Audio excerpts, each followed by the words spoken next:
लड़की वाले मीरा को देखने आ रहे हैं और पायल उसकी सहेली उसे तैयार कर रही है। अरे जल्दी करो छोरियां, लड़के वाले आ गए हैं बाहर। हाँ आंटी, बस अब उन्हें चाय नाश्ता दीजिए, मैं मीरा को लेकर आती हूँ। ठीक है, मीरा को तैयार करके जल्दी लेकर आओ। मीरा देख, साड़ी ना हम इस तरह से रखते हैं, अच्छी लगेंगी। पायल मुझे बड़ा ही डर लग रहा है। अरे डर तो सब लड़कियों को लगता है, पहली बार किसी लड़के से मिलेंगे तो घबराहट तो होती है ना। तू चिंता मत करो, बहुत सुंदर लग रही है। चल अभी लड़की वाले बाहर आ गए हैं। ठीक है, मेरा चश्मा नहीं मिल रहा है, वैसे तूने देखा है क्या? अभी तो यही था, पता नहीं कहाँ गया। चलो लड़की वाले मीरा को बुला रहे हैं, जल्दी करो। अरे चलना, अभी चश्मा बाद में ढूंढ लेंगे, वैसे भी इतना कोई तुझे बड़ा नंबर नहीं है। चल। हाँ ठीक है। मीरा को आदर्श के घर वाले देखने आए थे और उन्हें तो मीरा एक ही नजर में भा गई। दोनों का रोका हो गया। महीने भर में आज शादी भी हो गई। मीरा को विश्वास नहीं हो रहा था कि इतना सब उसकी जिंदगी में इतनी जल्दी हो गया। मीरा की विदाई हो रही है। तो अपना ख्याल रखना, तेरी बहुत याद आएगी। बेटा, ससुराल में हमारा सर ऊंचा करना, हमारा आशीर्वाद हमेशा तेरे साथ है। बेटियां तो होती ही पराया धन है, सुना तो था, लेकिन बेटी को विदा करना इतना दर्दनाक होता है, ये पहली बार महसूस हो रहा है। सदा खुश रहे बेटा, भगवान करे तुझे दुनिया की हर खुशी मिले। पापा। आप बिल्कुल भी चिंता मत कीजिए, हम मीरा को बहू नहीं बेटी बनाकर रखेंगे। चलो मीरा, अब गृह प्रवेश में देरी हो रही है। जी। बेटी की विदाई माता पिता के लिए सदैव ही दर्द से भरी होती है, लेकिन वे इस बात से संतुष्ट होते हैं कि उनकी बेटी अपने ससुराल में खुश रहेगी। लेकिन मीरा की किस्मत में शायद कुछ और ही लिखा था। उसे नहीं पता था कि एक छोटी सी बात उसकी जिंदगी में इतना बखेड़ा खड़ा कर देगी। ये आपने चश्मा क्यों पहना है मीरा? जी वो मुझे नजर का चश्मा है। अच्छा, आपने बताया नहीं शादी से पहले? नहीं, ऐसी बात नहीं। वो हाय राम, इतनी बड़ी बात छुपाई हमसे। अरे ताई जी, आप यहाँ? अरे हम तो नई दुल्हन को मुंह दिखाए के लिए देखने आए थे, लेकिन यहाँ तो हमें ही शौक लग गया। इसे नजर का चश्मा है। ए सीमा, जरा यहाँ तो आओ। क्या हुआ जीजी? अरे ये देखो, आपने जो दुल्हन पसंद करी उसे तो नजर का चश्मा है, चश्मिश निकली। अरे ये बात उसने हमें शादी के पहले क्यों नहीं बताई, बताओ। मीरा, तुम्हें नजर का चश्मा है, ये बात तुमने हमसे छुपाई क्यों? इतना बड़ा धोखा काहे दिया हमें?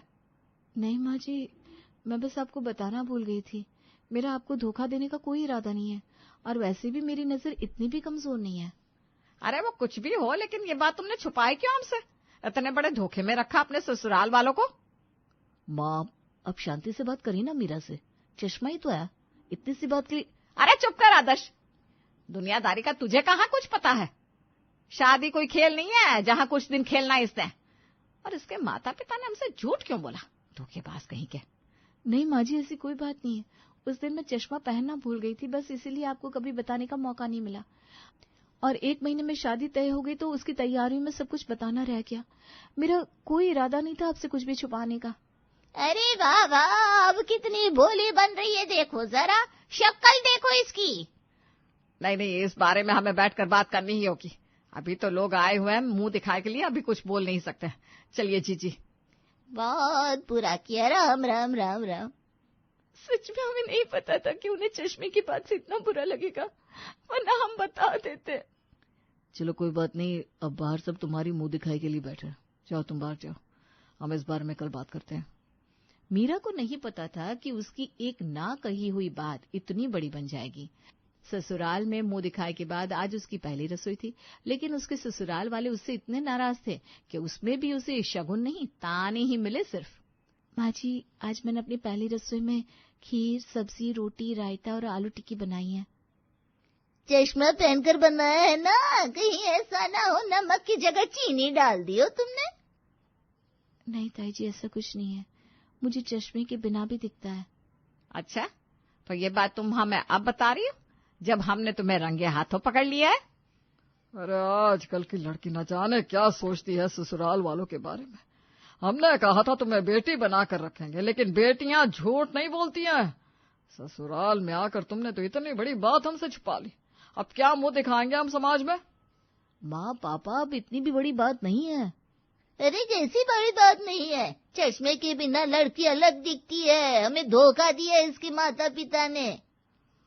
नहीं नहीं ताई जी, मेरे मम्मी पापा को तो ये बात सपने में भी नहीं पता थी कि आप लोगों को मेरे चश्मे से इतनी परेशानी होगी, नहीं तो वो आपको सच में पहले ही बता देते।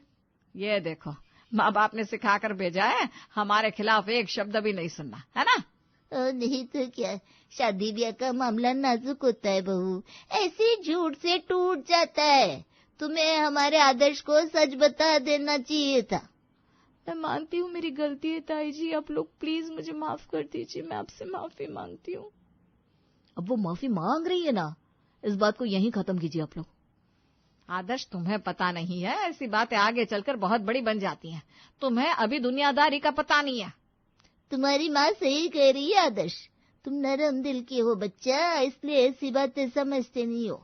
हमें इस बात को अपने तरीके से हैंडल करने दो। अरे लेकिन आदर्श, कहा ना चुप रहो, बड़े बात कर रहे हैं ना। हमें तो लगता है कि इस बारे में इसके माता पिता से ही बात करनी होगी हमें। देखिए माँ जी, मम्मी पापा को यहाँ बुलाकर उनसे शिकायत करने की क्या जरूरत है? मैं आपसे माफी मांग रही हूँ ना, प्लीज इस बात को यही खत्म करिए। मम्मी पापा मेरी शादी को लेकर बड़े ही खुश है, खामखा परेशान हो जाएंगे। नहीं नहीं, ऐसे कैसे, उनको यहाँ बुलाना ही पड़ेगा। आखिर उन्होंने इतनी बड़ी गलती की है, उनके सामने बैठकर ही सारी बातें होगी अब तो। मीरा के बार बार माफी मांगने पर भी उसके ससुराल वालों ने उसकी एक नहीं सुनी और उसकी सास ने उसके माता पिता को शिकायत करने के लिए बुलाने का फैसला कर लिया। चलो लगाओ, तुम्हारे माता पिता को फोन लगाओ। हाँ, कहो हमें उनसे बात करनी है। माँ जी, ताई जी, आप मुझे सजा दे दीजिए, मैं आपसे माफी मांगती हूँ, लेकिन मम्मी पापा को प्लीज कुछ मत कहिए। वो लोग अकेले हैं, अभी घर में परेशान हो जाएंगे, उनकी तबीयत खराब हो जाएगी। प्लीज मैं आपसे रिक्वेस्ट करती हूँ। अरे तबीयत तो हमारी भी खराब हो गई ना, तुम्हें इस तरह चश्मे में देखकर। हमें नहीं हो रही परेशानी, वो नहीं दिख रही तुम्हें? ताई जी, आप बड़ी हैं इस घर की, आप समझाइए ना माँ जी को, ये घर की बात है, घर में ही सुलझा लेते। अरे लेकिन इतनी बड़ी बात उन्होंने हमसे छुपाई कैसे? गलत है ये। लगाओ अपने मम्मी पापा को फोन लगाओ। आदर्श जी, आप कुछ कहिए ना प्लीज। मम्मी पापा बहुत हो रहा है, रहने दीजिए। मीरा माफी मांग चुकी है ना। आदर्श, तुम तो चुप ही रहो, बीवी के पीछे पागल मत बनो। नहीं, आज मैं सब कुछ कहूंगा और कोई मुझे नहीं रोकेगा, ठीक है? मीरा, बुलाओ अपने मम्मी पापा को, करो फोन। आदर्श जी। हाँ हाँ बुलाओ, उन्हें और एक सच बताना है कि उनका दामाद किसी कंपनी में मैनेजर नहीं है, लेकिन एक एम्प्लॉई है, और जितनी पगार मेरे माता पिता ने उन्हें बताई है ना, मैं सिर्फ उसकी आधी ही कमाता हूँ। है ना मम्मी पापा? सही कहा ना मैंने? एक लड़की ने सिर्फ ये नहीं बताया कि उसे चश्मा है, तो आप उसके माता पिता की परवरिश पर पहुंच गए। आपने तो उसके साथ इतना बड़ा झूठ कहा है कि मैं बहुत बड़ा मैनेजर हूं, जबकि मैं सिर्फ वहां काम करता हूं, मेरी कोई बड़ी सैलरी नहीं है। ये एक लड़की की पूरी जिंदगी तय करता है कि वो उस पति के साथ खुश रहेगी या नहीं। मीरा, तुम बुलाओ अपने माता पिता को। मैं भी आज उन्हें सच बताना चाहता हूं कि मेरे माता पिता ने उनसे कितना बड़ा झूठ बोला है। पापा, अगर बेटियां झूठ नहीं बोलती ना, तो बेटों को भी कोई हक नहीं किसी की जिंदगी बर्बाद करने का। अरे करो ना फोन अपने मम्मी पापा को मीरा। अरे बेटा, घर की बात है, ये क्यों है इनके माता पिता को तकलीफ देना? कोई बात नहीं बहू, चश्मे का तो आजकल फैशन है, ऐसे अच्छी लग रही है इसमें। मीरा, चलो अंदर।